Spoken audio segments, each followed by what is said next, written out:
Hello दोस्तों, मैं अंकित मिश्रा स्वागत करता हूं अपनी इस लेटेस्ट वीडियो में। दोस्तों आज की वीडियो में हम लोग बात करने वाले हैं चेदी राजवंश के बारे में, जो कि कलिंग वाले इलाके में पड़ता है। और कलिंग वाले इलाके में दोस्तों आप सभी लोगों को पता है कि अशोक ने एक युद्ध लड़ा था जिसको कलिंग का युद्ध बोलते हैं। और उस समय अशोक की विजय हो जाती है और वहाँ के कलिंग के युद्ध को देख करके उसका हृदय भी परिवर्तन हो जाता है। इसकी पहले वाली वीडियो में हमने सारी बात जो है की है। तो आज की वीडियो में दोस्तों हम इस कलिंग में जो चेदी राजवंश का उदय होता है, जिसमें जो है खारवेल जो है राजा होता है, जब से सबसे प्रतापी राजा कौन होता है, खारवेल, उसके बारे में पूरी चर्चा करेंगे। उसने क्या क्या कार्य किया है, यानी कि चेदी राजवंश से रिलेटेड आपको कोई भी क्वेश्चन जो है छूटने वाला नहीं है यदि आप कंपटीशन की तैयारी कर रहे हैं तो ये वीडियो काफ़ी इंपॉर्टेंट होने वाला है।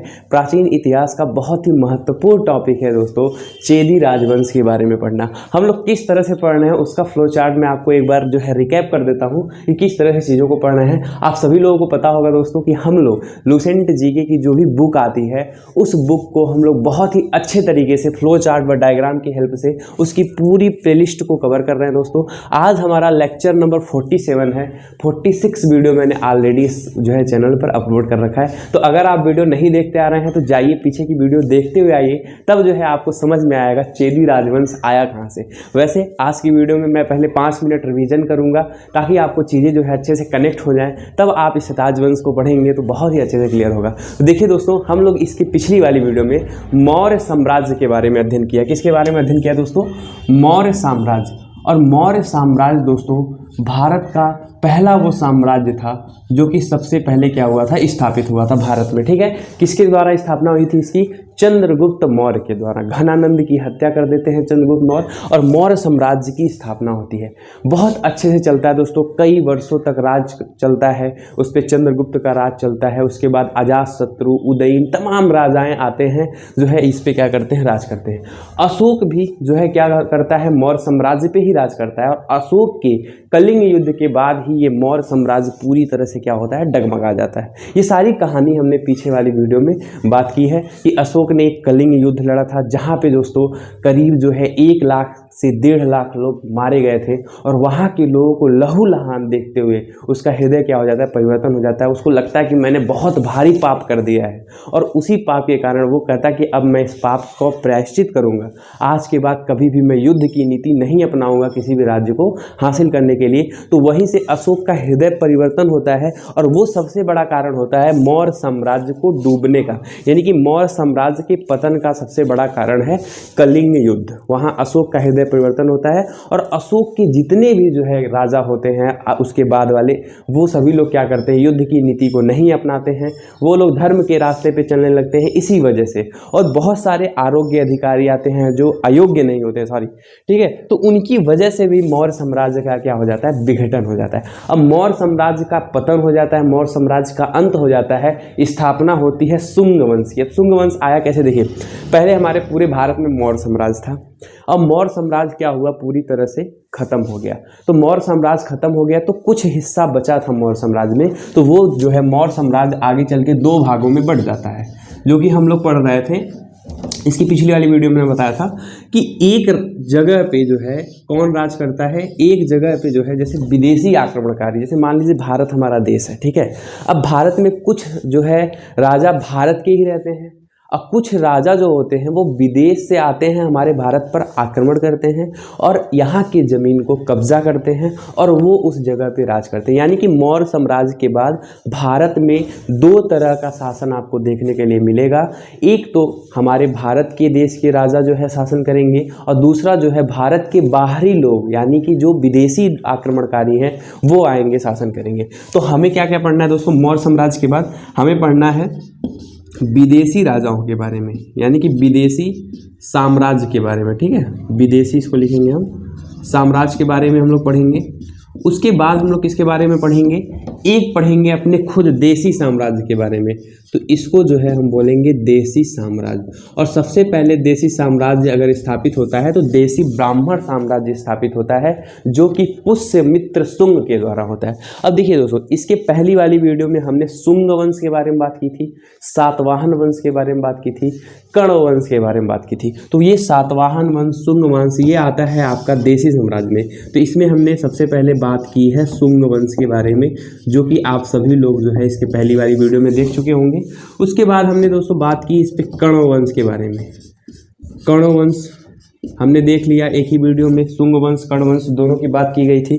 उसके बाद एक वीडियो आई थी जिसमें क्या हमने बताया था, सातवाहन वंश के बारे में बताया था।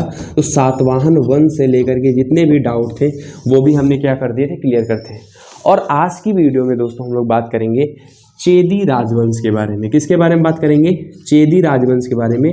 तो चेदी राजवंश आया कहाँ से, ये चीज़ आपको क्लियर हो गया होगा कि चेदी राजवंश दोस्तों मौर्य साम्राज्य की पतन के बाद जो हमारे देशीय साम्राज्य था, जो हमारे देश के लोग राजा थे, उसी में जो है एक राजवंश आता है चेदी राजवंश। ठीक है, अच्छा इसके बाद वाली वीडियो में किसकी बात होगी, इसके बाद वाले वीडियो में विदेशी साम्राज्य की बात होगी। यानी कि कौन कौन से ऐसे राजा आए हैं जो कि विदेश से आए हैं हमारे भारत में और वो जो है आक्रमण किए हैं, वो राज किए हैं। तो उसमें हिंदू यवन शासक हैं, कुषाण वंश पढ़ेंगे हम लोग, शक वंश पढ़ेंगे, ये सारी चीज़ें हम नेक्स्ट वीडियो में बात करेंगे। तो ये तो एक तरह से रिकैप हो गया कि हमें चीज़ें किस तरह से पढ़नी है। ठीक है, तो आई होप आपको क्लियर हो गया होगा कि किस तरह से हमें पढ़ना है। तो आज की वीडियो हम लोग चेदी राजवंश से इंपॉर्टेंट जो भी टॉपिक है, जो लूसेंट जीके में लिखा हुआ है दोस्तों, उसके बारे में हम लोग अध्ययन करेंगे। ठीक है, तो चलिए समय को बर्बाद ना करते हुए स्टार्ट करते हैं। अब चेदी राजवंश को समझते हैं। ठीक है, अब देखिए चेदी राजवंश जो है वो सबसे पहले तो आपको पता होना चाहिए कि ये जो राजवंश है वो कहाँ पे उदय हुआ था, कलिंग में। वही कलिंग दोस्तों जहाँ पे अशोक ने क्या किया था, आक्रमण किया था। और अशोक की मृत्यु के बाद ही जो है कलिंग में एक बार फिर से क्या होता है, एक राजा जो है आते हैं जिनका नाम होता है जो है आपका खारवेल। सबसे प्रतापी राजा इसमें कौन होते हैं, खारवेल। और खारवेल जो है कलिंग में बहुत ही महान राजा माने जाते हैं। इनके द्वारा बहुत सारे कार्य भी किए गए हैं, वो सारी चर्चा हम जो है इस वीडियो में करेंगे। ठीक है, तो समझिए पहले सबसे पहला क्वेश्चन तो आपसे यही बनेगा कि खारवेल जो हैं वो किस राजवंश से संबंधित हैं। तो वो आपके चेदी राजवंश से संबंधित है। दूसरा क्वेश्चन बनेगा कि चेदी राजवंश कहाँ पर उदय हुआ था, तो कलिंग में उदय हुआ था। ठीक है, अच्छा पढ़िएगा, अशोक की मृत्यु के बाद प्रथम शताब्दी में कलिंग में चेदी राजवंश का उदय हुआ था। प्रथम शताब्दी का मतलब ये है दोस्तों कि जब ईसा पूर्व चल रहा था, यानी कि ईसवी जब चल रही थी, सबसे पहली जब ईसा ईसवी आई तभी जो है आपका किसका राजवंश का उदय हुआ, चेदी राजवंश का उदय हुआ। आई होप आप क्लियर हो गए होंगे कि जब प्रथम शताब्दी चल रही थी, मतलब 0 AD 0 ईस्वी से लेकर के 100 ईस्वी तक के बीच में ही किसका उदय होता है, चेदी राजवंश का उदय होता है। अब देखिए जब हमारे भारत में चेदी वंश का उदय हो रहा है, उसी समय ऐसा नहीं है कि शुंग वंश खत्म हो गया है, ऐसा नहीं है कि सातवाहन वंश खत्म हो गया है, उसी समय सारे वंश उदय हो रहे हैं धीरे धीरे। अब आगे चल के इन सब में क्या होगा, आक्रमण होगा और धीरे धीरे जो है अलग अलग वंश बनते जाएंगे। ऐसा नहीं है कि पूरे भारत में जो है चेदी राजवंश ही था। कलिंग वाले इलाके में चेदी राजवंश था, महाराष्ट्र और आंध्र प्रदेश वाले में उस समय सातवाहन वंश उदय हो रहा था। उससे जो है आप बगल में बढ़ेंगे राजस्थान वाले इलाके में, तो वहाँ पे आपका शुंग वंश उदय हो रहा था। और अदर स्टेट में देखेंगे तो वहाँ पे शक वंश, पल्लव वंश, ये एक साथ जो है भारत में आपको देखने के लिए मिलेंगे। लेकिन एक ऐसा समय था कि पूरे भारत में किसका जो है साम्राज्य था, उसका जो है मौर्य साम्राज्य था। पूरे भारत में किसका साम्राज्य था, मौर्य साम्राज्य। एक समय ऐसा था, लेकिन अभी जो है अलग अलग स्टेट से, अलग अलग राज्य से अलग अलग राजवंशों का क्या होता है, उदय होता है। तो कलिंग में आपको याद रखना है चेदी राजवंश का उदय हुआ था। इसकी जानकारी कहाँ से मिलती है, तो दूसरा मोस्ट इंपॉर्टेंट क्वेश्चन, जानकारी मिलती है हाथी गुम्फा अभिलेख से, जो कि कहाँ पे मिला है दोस्तों, भुवनेश्वर उड़ीसा वाले इलाके में। और आप सभी को पता होगा जो कलिंग है वो उड़ीसा वाले इलाके में पड़ता है, और ये भुवनेश्वर उड़ीसा जो कि राजधानी है उड़ीसा की, भुवनेश्वर, तो इसी इलाके में जो है एक अभिलेख मिला है जिसका नाम है हाथी गुम्फा अभिलेख। और इस अभिलेख में इस जो है चेदी राजवंश के बारे में जानकारी मिलती है। तो आई होप ये भी पॉइंट आपको क्लियर हो गया होगा। उसके बाद खारवेल जो था वो बहुत ही प्रतापी राजा था, जो कि मैंने आपको बताया। तो इस वंश का सबसे प्रतापी राजा खारवेल था। इनके द्वारा कुछ कार्य किए गए थे। ये जो है क्या किए थे, जैन धर्म के अनुयायी थे, बहुत बड़े फॉलोअर थे किसके दोस्तों, जैन धर्म के। अच्छा, जैन धर्म के अनुयायी ये थे, लेकिन अशोक जो था वो किसका अनुयायी था, वो बौद्ध धर्म का अनुयायी था। ठीक है, ये जैन धर्म के अनुयायी थे, और जैन धर्म के अनुयायी होने के कारण ये जैन मुनियों के लिए क्या किए थे, उदयगिरी की पहाड़ी में गुफा का निर्माण करवाए थे। जैसे अशोक बौद्ध धर्म का क्या था, अनुयायी था, लेकिन वो सभी धर्मों का इज्जत करता था। वो आजीवक संप्रदाय के लिए बिहार में बराबर की पहाड़ियां हैं उसमें जो है गुफाओं का निर्माण किया था आजीवक संप्रदाय के लिए अशोक। तो दो क्वेश्चन यहाँ से आप जो है रिलेट कर सकते हैं कि अशोक के समय में जो है आपका अशोक जो है बराबर की पहाड़ियों में, जो कि बिहार के इलाके में पड़ता है, वहाँ पे जो है आजीवक संप्रदाय के लिए 4 गुफाओं का निर्माण करवाया था आजीवक संप्रदाय के लिए। और यहाँ पे खारवेल ने जैन धर्म की मुनियों के लिए क्या किया था दोस्तों, गुफाओं को निर्माण करवाया था। और कौन सी कहाँ पे करवाया था, उदयगिरी की पहाड़ियों में गुफा का निर्माण करवाया था। तो आई होप दोस्तों ये जो है आपको चेदी राजवंश क्लियर हो गया होगा। चेदी राजवंश में यही से क्वेश्चन बनने वाले हैं, ठीक है। तो आज की वीडियो थोड़ी छोटी सी थी, बस इस वीडियो के माध्यम से ये बताना था कि चेदी राजवंश से क्या क्या जो है इंपॉर्टेंट है। ये सारी चीज़ें इंपॉर्टेंट है, आप इसको ध्यान में रखिएगा और आपको फ्लो चार्ट क्लियर हो गया होगा। अब हम इसके बाद वाली वीडियो में जो विदेशी साम्राज्य है दोस्तों, अच्छा इसमें एक और चीज़ आपका बचा होगा, वकाटक वंश। क्या बचा है, वकाटक वंश।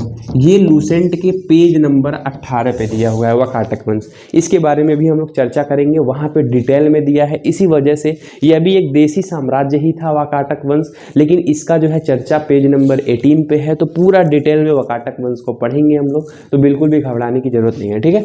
अब विदेशी साम्राज्य को इसके बाद वाली वीडियो से हम लोग स्टार्ट करेंगे। तो सबसे पहले इसमें हिंदू यमन शासक पढ़ेंगे, उसके बाद कुषाण शासक पढ़ेंगे, शक शासक पढ़ेंगे, पल्लव शासक पढ़ेंगे, जितने भी वंश हैं जो कि विदेशी साम्राज्य में फैले हुए थे उनके बारे में अध्ययन करेंगे। तो कैसी लगी वीडियो दोस्तों कमेंट करके जरूर बताएं। और आज से जो है वीडियो क्या होगी, कंटिन्यू होगी। पीछे जो है आपका कुछ ब्रेक हो गया था, 3-4 दिन वीडियो में नहीं बना पाया था बिकॉज मेरा भी पेपर चल रहा था इस वजह से, ठीक है। तो कोई बात नहीं है, मिलते हैं नेक्स्ट वीडियो में आपका जो है विदेशी साम्राज्य के साथ। तब तक के लिए पढ़ते रहिए, हंसते रहिए, मुस्कुराते रहिए। जय हिंद, जय भारत।